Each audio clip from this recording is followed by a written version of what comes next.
Thank you, Bill. And Todd and Brian and Kent. In a world full of hate, be a light. Yes. Powerful words. Amen.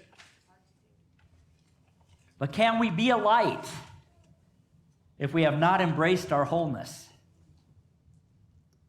We've been doing this series the last couple weeks. We took a break last Sunday, but we've been working on this series called The Gifts of Winter. Because winter is not just a season in nature. We all have our wintertime experiences. And our winter experiences are those experiences in life that call to us to slow down. In a race you can't win, slow it down. To turn within. And just like animals and plants and nature go deep underground, we have the opportunity, the invitation, and the responsibility to go deep within ourselves. We talk a lot about wholeness and unity. What is wholeness? We say it is health, it is relationships, it is love, it is power, it is our 12 powers, it is all those things, but we almost never say it also is our darkness, our shadow. Every great teacher the world has ever known has taught about the shadow. From Jesus, Buddha before him, Muhammad after him, Carlos Castaneda not so long ago, and so many others have talked about doing our shadow work. Saya read the Lenten reading today about the time Jesus spent 40 days and 40 nights in the wilderness. Now, their story is about how he was tempted by Satan. They didn't have the words for the shadow and the darkness with him, but I believe that is truly what the symbology of that experience is. When we go within and we look at the areas in our life, in our consciousness, that are calling for light. We have lived in a culture that says, avoid the darkness at all cost. Don't go to the dark side, Luke. And yet, we talk about wholeness. We know we are both light and shadow. So how can we experience wholeness unless we know and understand and embrace both the light and the shadow? What if we could look at the shadow, the darkness, not with fear, not with loathing, not with avoidance, but instead looked at it and went, wow, what's hiding in the darkness? What gifts are waiting there? What has not been found yet within me? So that's what we are going to be talking about today. Because just like nature experiences cycles, we experience cycles. And part of it is experiencing the darkness. Jung gave us the word, the understanding of the shadow. He wrote extensively about it. And he used the word shadow to refer to those parts of our personality that have been rejected out of fear, ignorance, shame, or lack of love. Notice he did not say the shadow was bad. He said we rejected it out of fear, ignorance, shame, or lack of love. Now, he also said the basic notion of the shadow is the person you would rather not be. But here's the rub. It is still a part of us. And thus, if we want to say we are whole, we have to acknowledge the shadow as well. And perhaps it does hold gifts for us.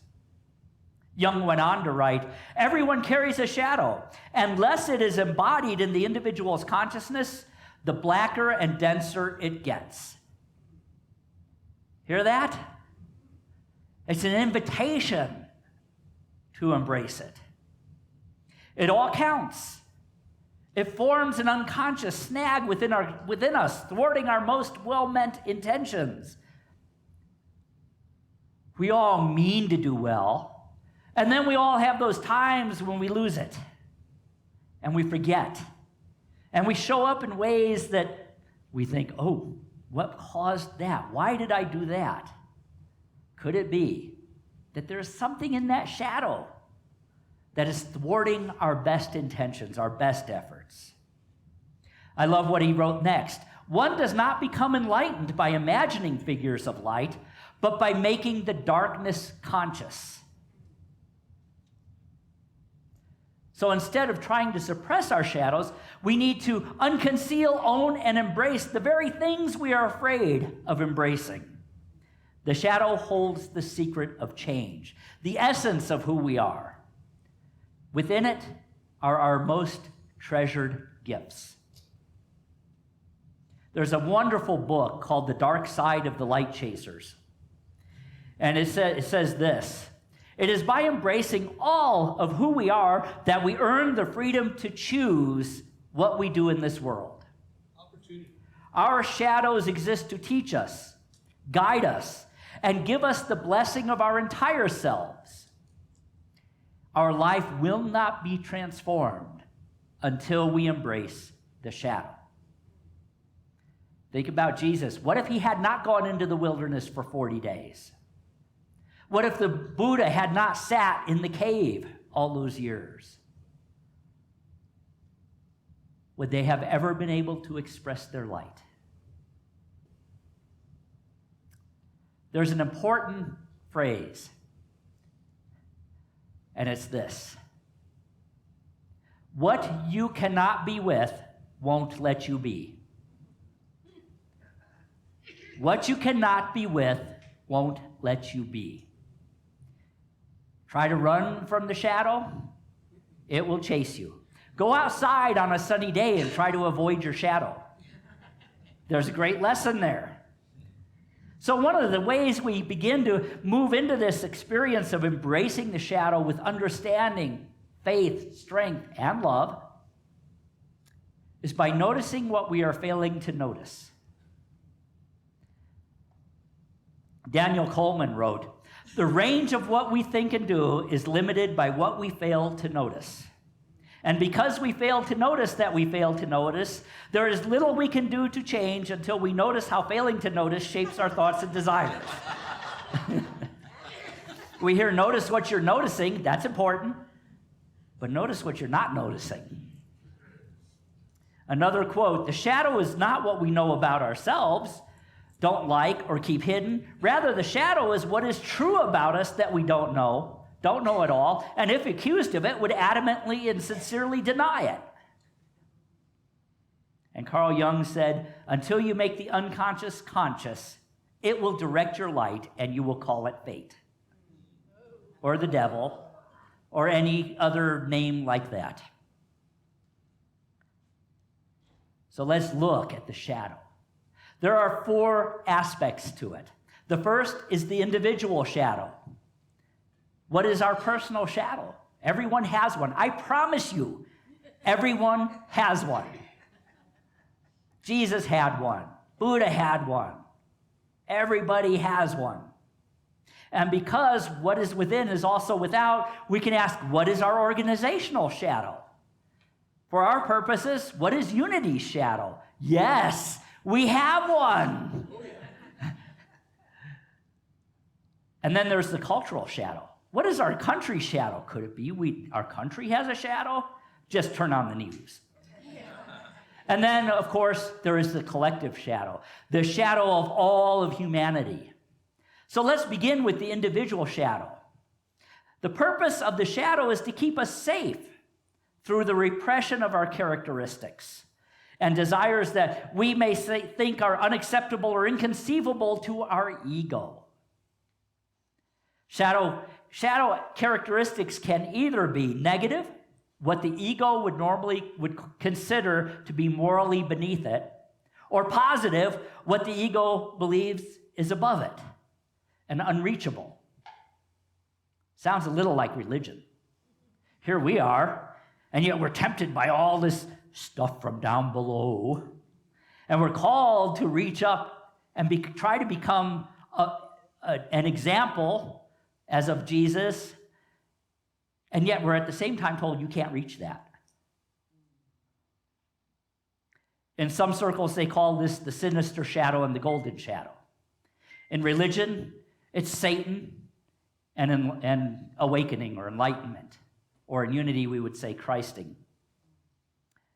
So how do we retrieve these items? How do we take back our wholeness then? How do we tell our ego both are a part of us? We do it by descending into those places to retrieve lost pieces of ourselves. That's what in the shamanic tradition, in the soul retrievals, that's what the shamans do. Bill Plotkin uses this metaphor to explain how we do this process. Visualize a part-time psychic bouncer in your mind. And the psychic bouncer's job is to toss out of your consciousness any element of your psyche not deemed respectable by management. The boss of this establishment in this situation is every child's family and every child's cultural setting. So it is ourselves. And so the undesirable element gets tossed out into the street, and along come the shadow police. They swoop in to take it and lock it up in the shadow jail, and of course, the key gets thrown away. And then later in life, we decide to free the prisoners and reclaim them. But before being reclaimed, we remember that we have relatives in the inner prison, and they are both sinister and golden. They both are a part of us. They both have a role. So why do we want to work with this then? The initial goal of working with our sinister shadow is to uncover unacknowledged negative traits and take responsibility for them. To learn to soften and eliminate them. And cease projecting them on to others. Ever get mad at somebody? I promise you, it's because you're projecting something in here onto them. Every time. No exceptions. That's a hard one sometimes to swallow. But every human being is what? A reflection of ourselves. In this way, we're less likely to undermine, when we get to do this, when we accept this and can embrace it, we are less likely to undermine our relationships and our opportunities. And we often discover that our sinister shadow holds something sacred, our deepest passion. What are you noticing here? Are you noticing that the logical extension of this line of thought is that when we deny our shadow, we are denying our passion? Every human being was born onto this earth with a passion for something. And not very many of us rise to that.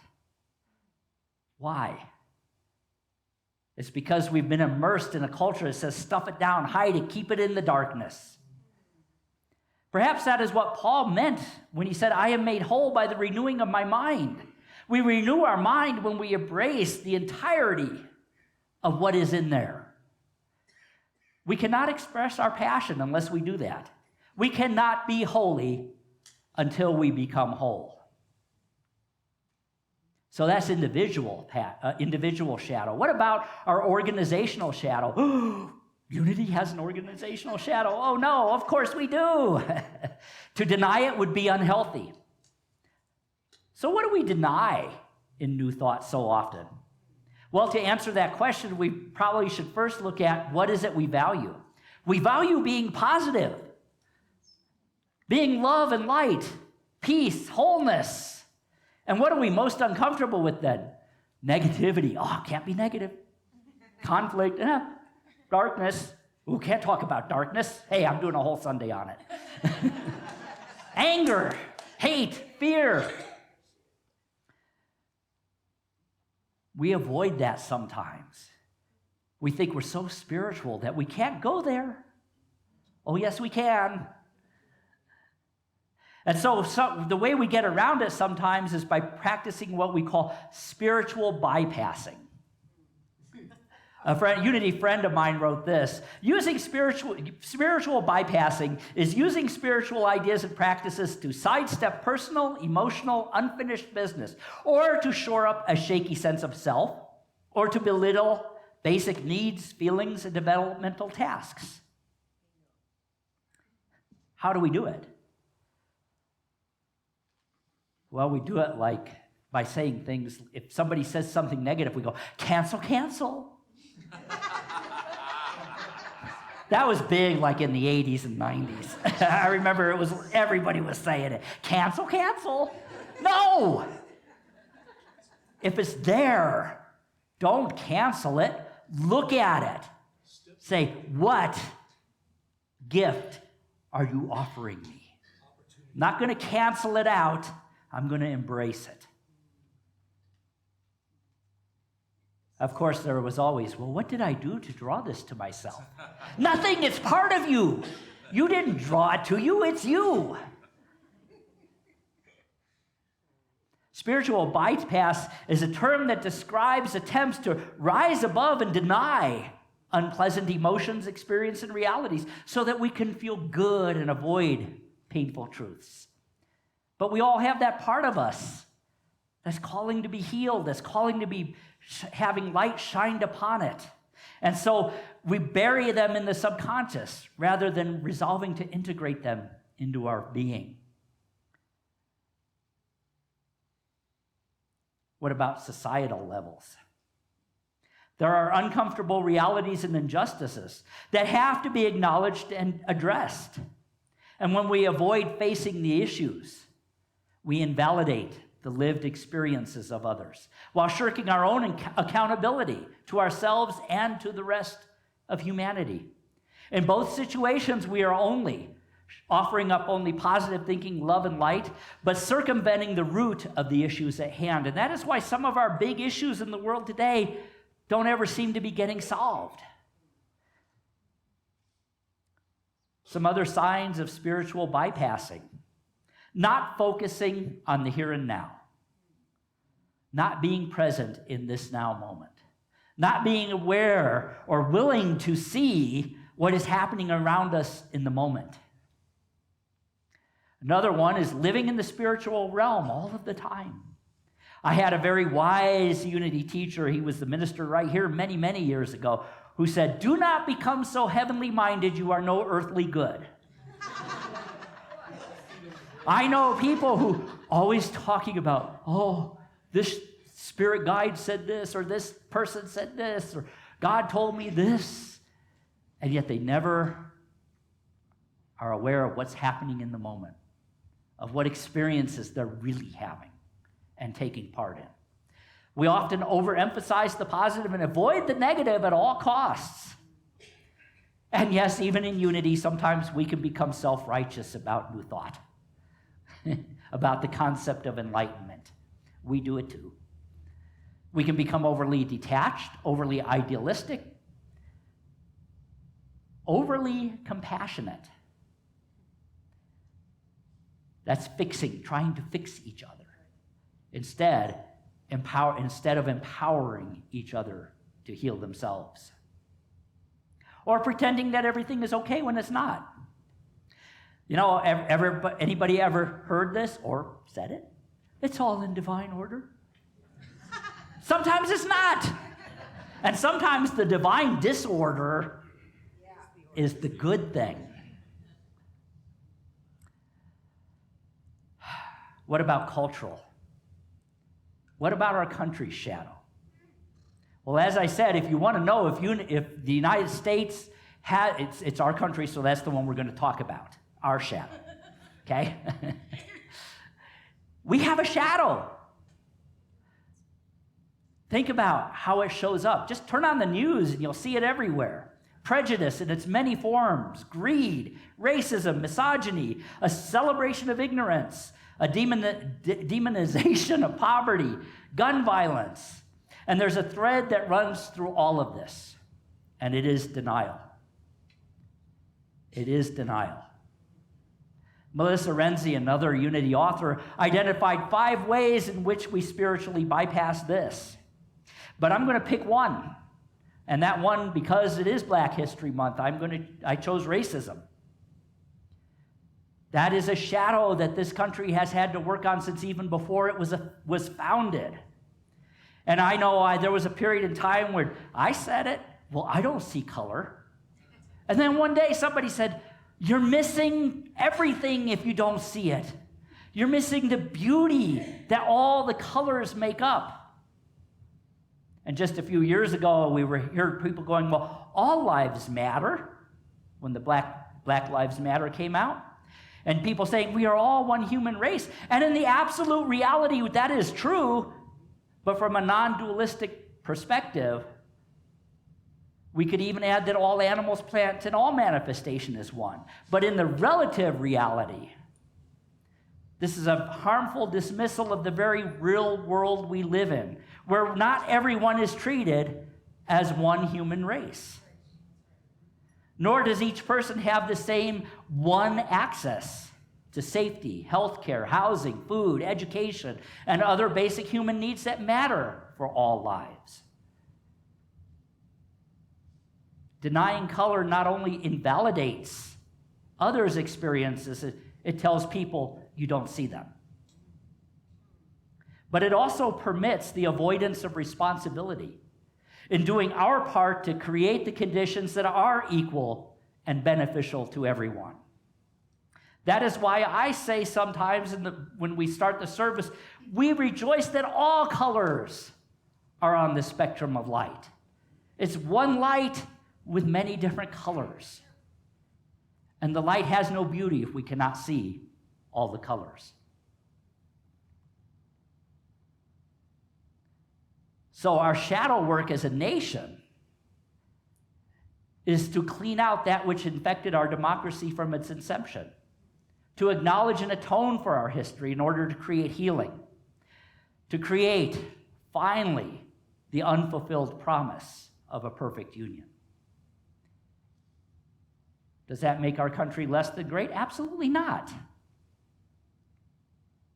It gives us a place where we can work to achieve what others before us dreamed. Remember, the key to wholeness is not suppressing symptoms, not eliminating wounds or eradicating subpersonalities, but rather cultivating wholeness. The horizontal wholeness of the self, as well as the vertical wholeness afforded by our relationships with soul and spirit. There is a vital and synergistic relationship between cultivating our personal wholeness and building life-enhancing culture. Cultivating our human wholeness and human wholeness can never be a matter of tending only to the individual self. If we want to be whole, we heal ourselves and we work to heal the world. We are not islands. We are interdependent. Cultures are not possible without healthy, mature human beings. Elders who hold the wisdom. Parents who empower their children to embrace their wholeness, their light, their dark, to heal it, to forgive it. People to protect and nurture the vitality and diversity of life itself.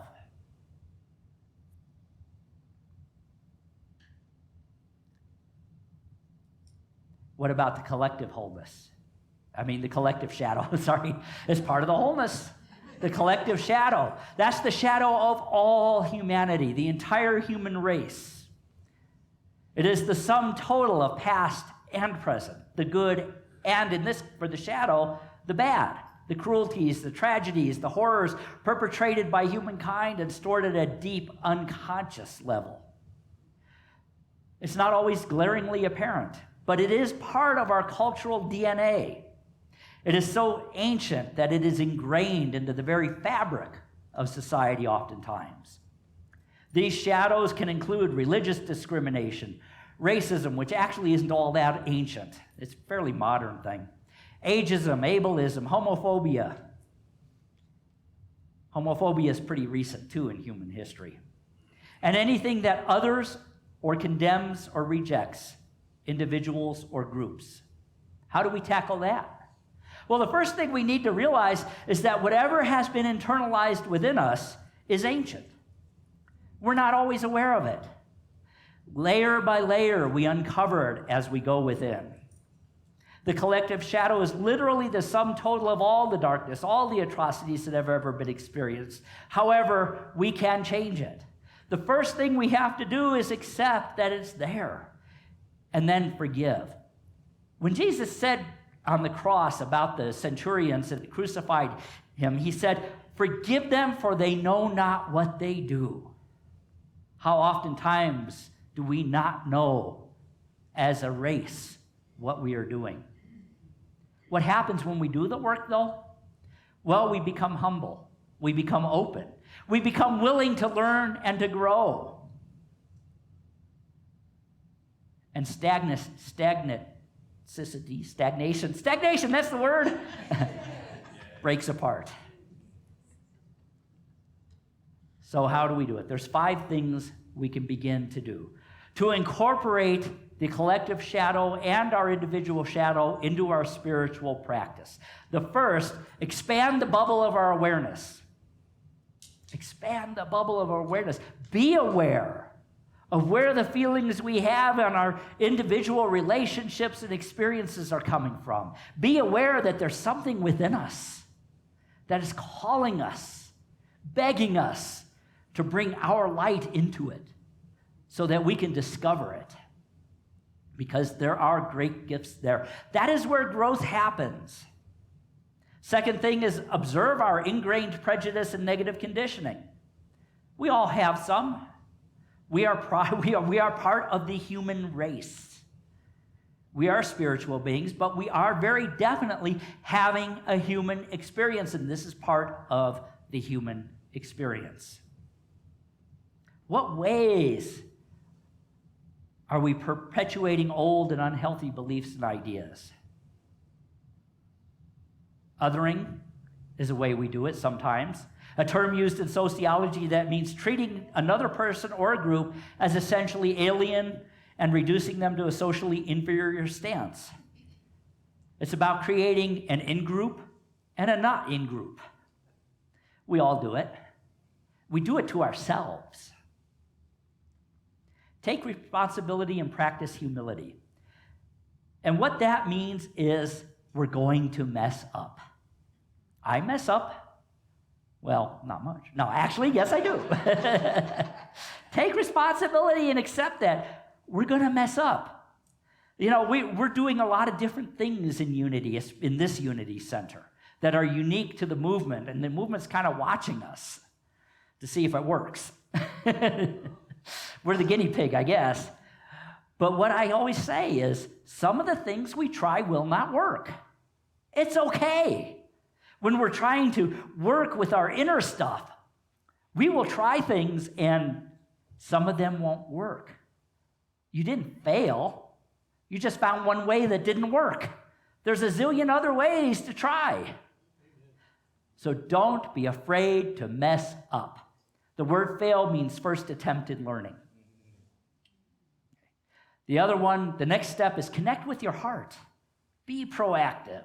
What are you called to address? And of course, embrace your shadow. Embracing a part of yourself means loving it. Embracing it, loving it. As I said at the beginning, we're taught to fear and hate and loathe our shadow, but what if we loved it? What if we said, I see you. I feel you. You are a part of me. And allow it to coexist with all of our other aspects, not making it any more or any less than any other part of yourself. It's not enough to say, I know I am controlling. We must see what controlling has to teach us, what gift it brings, and then view it with compassion. Anybody in here ever found yourselves being controlling in a situation? How well does that work? Are you really in control? Finally, love ourselves. Love yourself. The reason for doing the shadow work is to become whole, to end suffering, to stop hiding from ourselves. And once we do that, we can stop hiding our light from the world. We live in a world that often nurtures the illusion that all the rewards go to people who are perfect. And many of us are finding out that trying to be perfect is very costly. The consequences of emulating the perfect person eat away at us, physically, mentally, emotionally, and spiritually. Right now, there are many, many, many people leaving churches. Look around here. They're leaving. Why? Because the message that they have been receiving for the last 1,600 years doesn't work. And that message was, be like Jesus. He was perfect. Yeah, how many of us have gotten there? I haven't. Now, I can walk on water. It has to be frozen, but I can walk on it. But that's about as close as I've gotten.